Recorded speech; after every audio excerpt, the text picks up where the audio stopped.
Thanks. কি এত ভাবছিস? মাথার মধ্যে মহাভারত চলছে রে। একটু সহজ ভাষায় বলবি?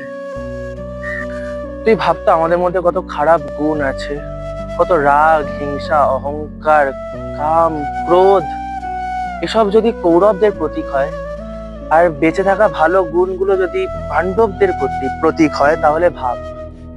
তাহলে এবার বল তো, ধৃতরাষ্ট্রকে? কে? স্বার্থপরতা, ওখান থেকেই তো সব খারাপ গুণের জন্ম। তাহলে গান্ধারী কিসের প্রতীক? দেখ, গান্ধারী চোখে দেখতে পেত, কিন্তু চোখে পট্টি বেঁধে থাকতো, মানে চোখের সামনে সত্যি থাকলেও সে দেখতে পেত না। অন্ধবিশ্বাস। কারেক্ট।